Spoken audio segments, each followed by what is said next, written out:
What's up YouTube, it's your boy Nash here, welcome back to the channel.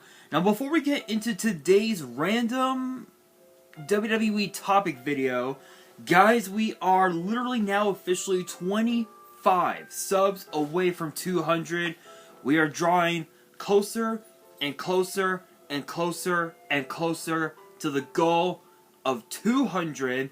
And as I've said in previous videos, if this channel does indeed get to 200 subs, I will open up this Korean Strike of Neos booster box in its entirety on the channel, on the hopes of potentially pull this guy, Elemental Hero Air Neos, the so-called forbidden Yu-Gi-Oh card. Is it really forbidden? Honestly, I highly doubt it.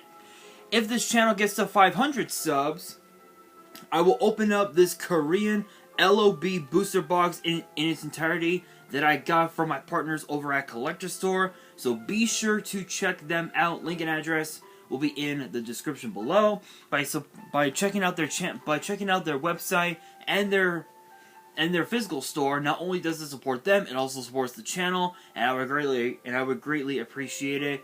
Shoutouts to them. On the hopes of potentially pull a Blue Eyes White Dragon, Dark Magician, Red Eyes Black Dragon, a piece of Exodia. The possibilities are out there.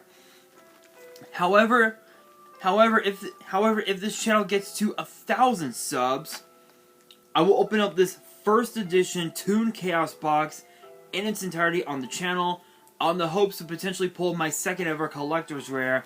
Because if you guys missed out on my Genesis Impact box opening that I did about a month ago, I pulled this guy, this card right here.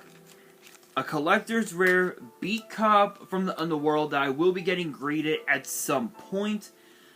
Honestly, I don't really know when I'm gonna get it graded, but I can tell you one thing right now: it is going to be a hell of a grade when I get the grade back. It's gonna be awesome. Can't wait to get it graded.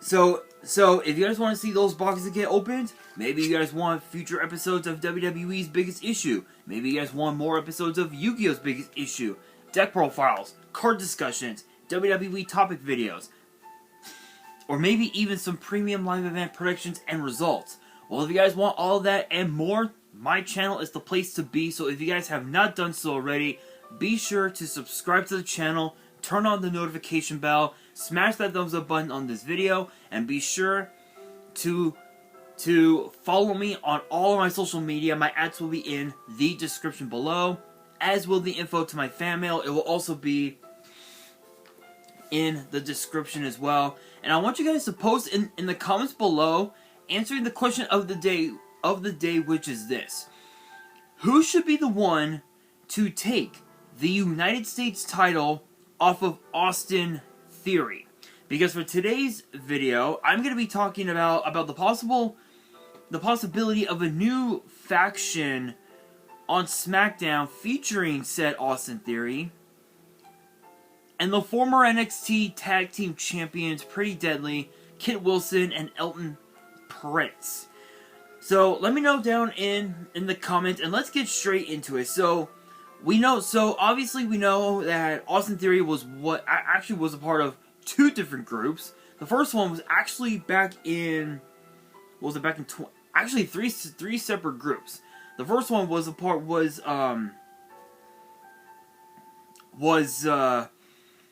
actually aligning himself with Zelina Vega, Angel Garza, and Andrade at the time, and then Seth freaking Rollins took him under his wing as another one of his disciples, alongside Buddy Murphy, alongside Buddy Murphy, and then he ended up going back to NXT, aligning himself with Johnny Gargano, Candice LeRae, and of course Indy Hartwell to form The Way, which now obviously features Dexter Lumis over on Raw. And now this could potentially be the third faction that he's a part of. But why? But the question is why? Why are these three individuals teaming together. It all has to do with the Brawling Brutes. So we know that a couple of weeks ago, Austin Theory defended his title. Excuse me. Against Sheamus.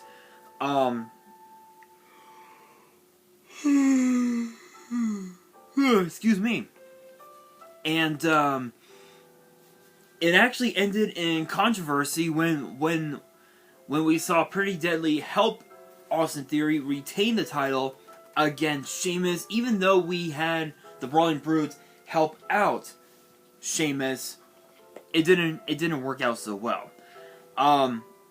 It's probably safe to assume that we might see several six-man tag team matches between these two groups, but the biggest issue that I have is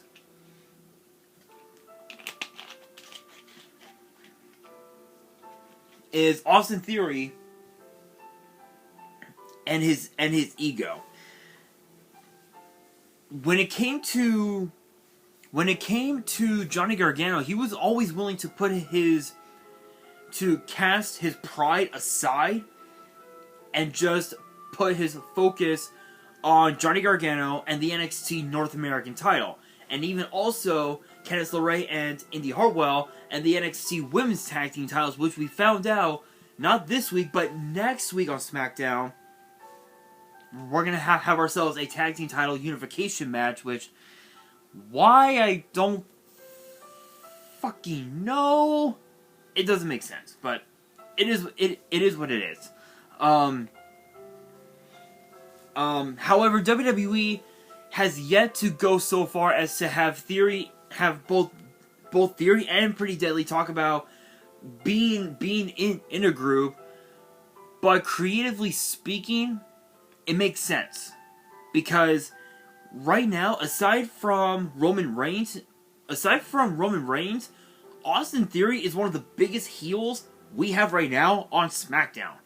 In spite of Roman Reigns not showing up as often as he's supposed to, it would make sense for Theory.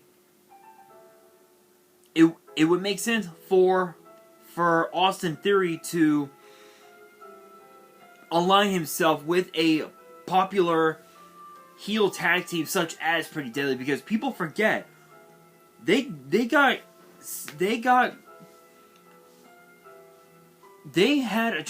the opportunity to be a part of NXT UK, and within about a couple of years, they instantly became NXT UK Tag Team Champions by defeating Gallus, of all people, of all teams, Gallus, and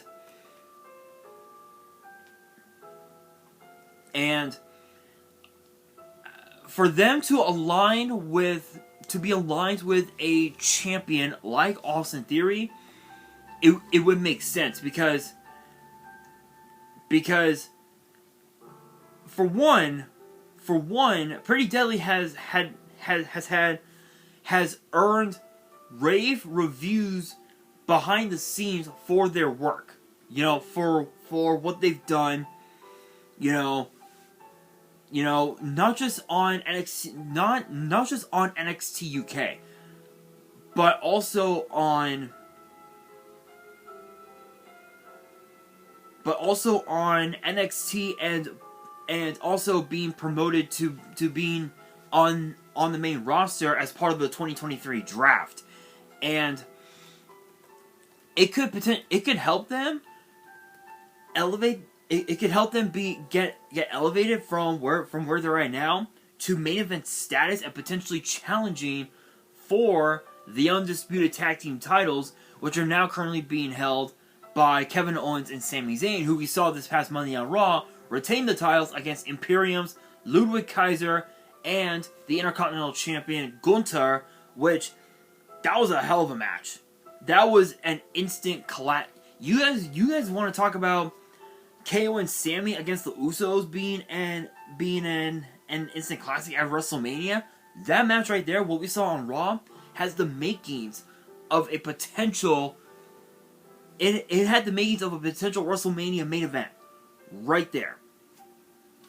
So for me, in my opinion, Pretty Deadly working with Austin Theory full time as a stable would actually be pretty interesting because, for one, the Bloodline right now, the Bloodline is at a point where, again, Jay needs to make a decision because Paul Heyman even said it best that Roman Reigns wanted Jay as the right-hand man so Roman could groom him to be the next tribal chief of WWE, of the family, the next head of the table, which honestly, in my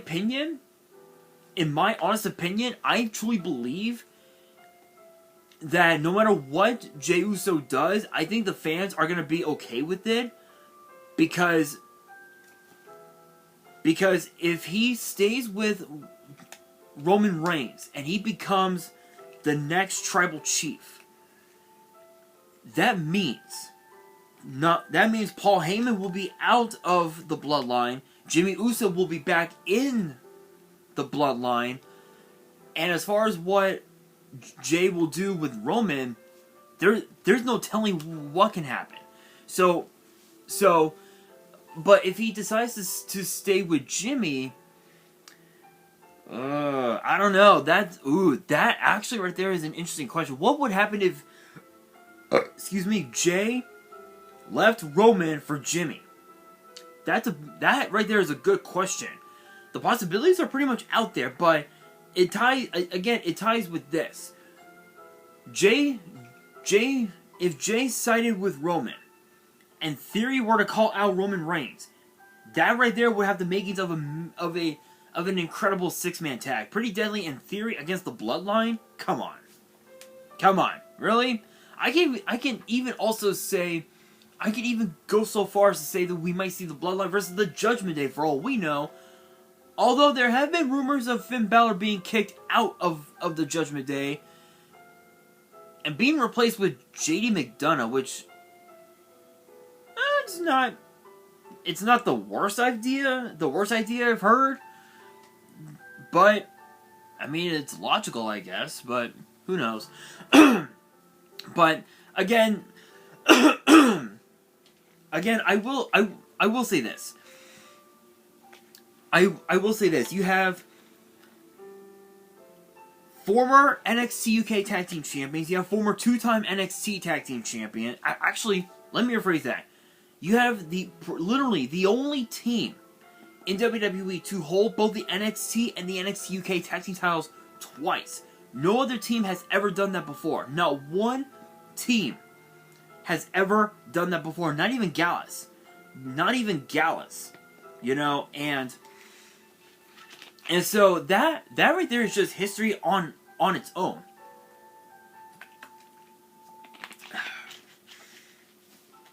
Shoutouts to Brisk for the pink lemonade, not sponsored. Pink lemonade is awesome.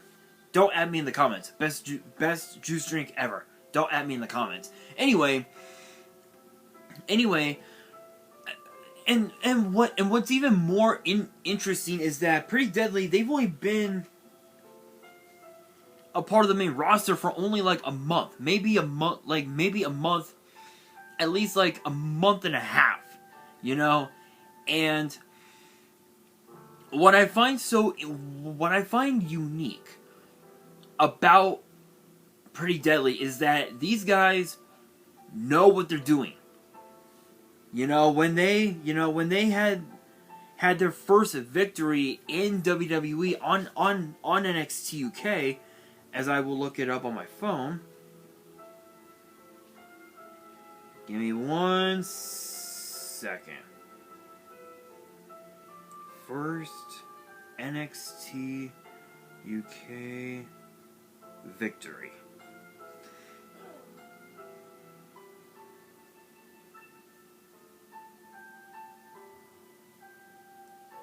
If I remember right,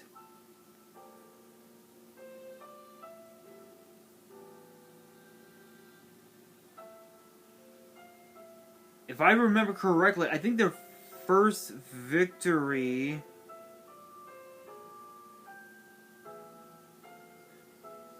As I'm looking it up on YouTube here on my phone.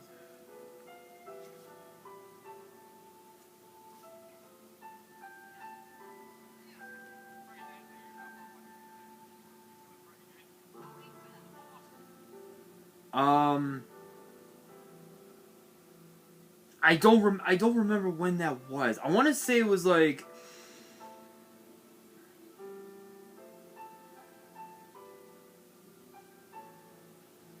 I don't remember, honestly. Yeah,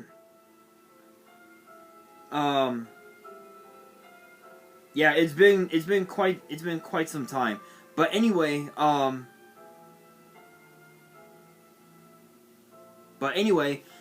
guys, yeah, it's been quite some time. But if I remember correctly, I believe it was against...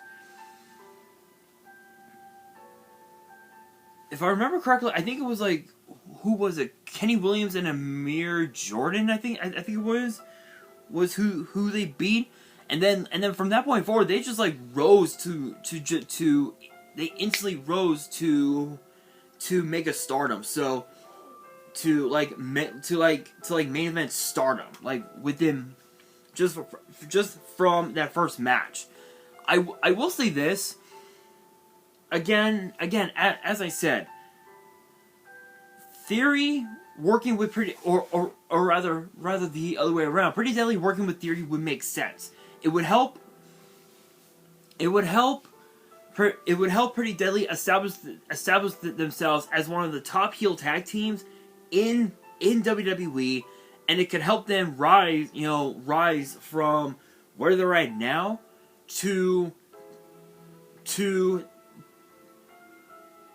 becoming #1 contenders for the Undisputed Tag Team titles, which is a very high possibility. We don't really know much about what their agenda is, but I will say this to close out this video. I will say this: no matter what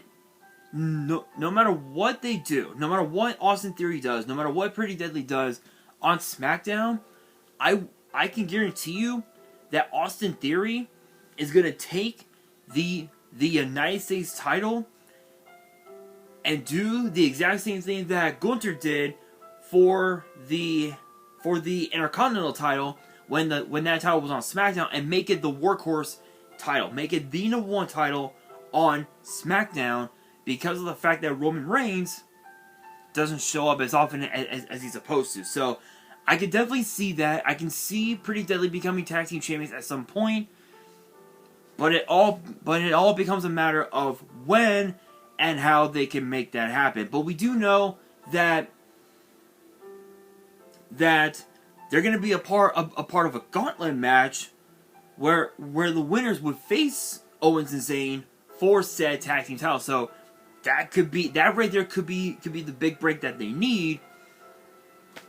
But we will have to see this Friday on SmackDown. But with that being said, guys, that will do it for today's video. Hopefully you guys enjoyed. If you did, make sure you guys smash that thumbs up button. If you guys are new to the channel, you guys want more WWE topic videos in the future, make sure you guys subscribe to the channel, turn on the notification bell, and follow me on all of my social media. My ads will be in the description below, as will the info to my fan mail. It will also be in the description as well. And on that, this is your boy Nash, signing out.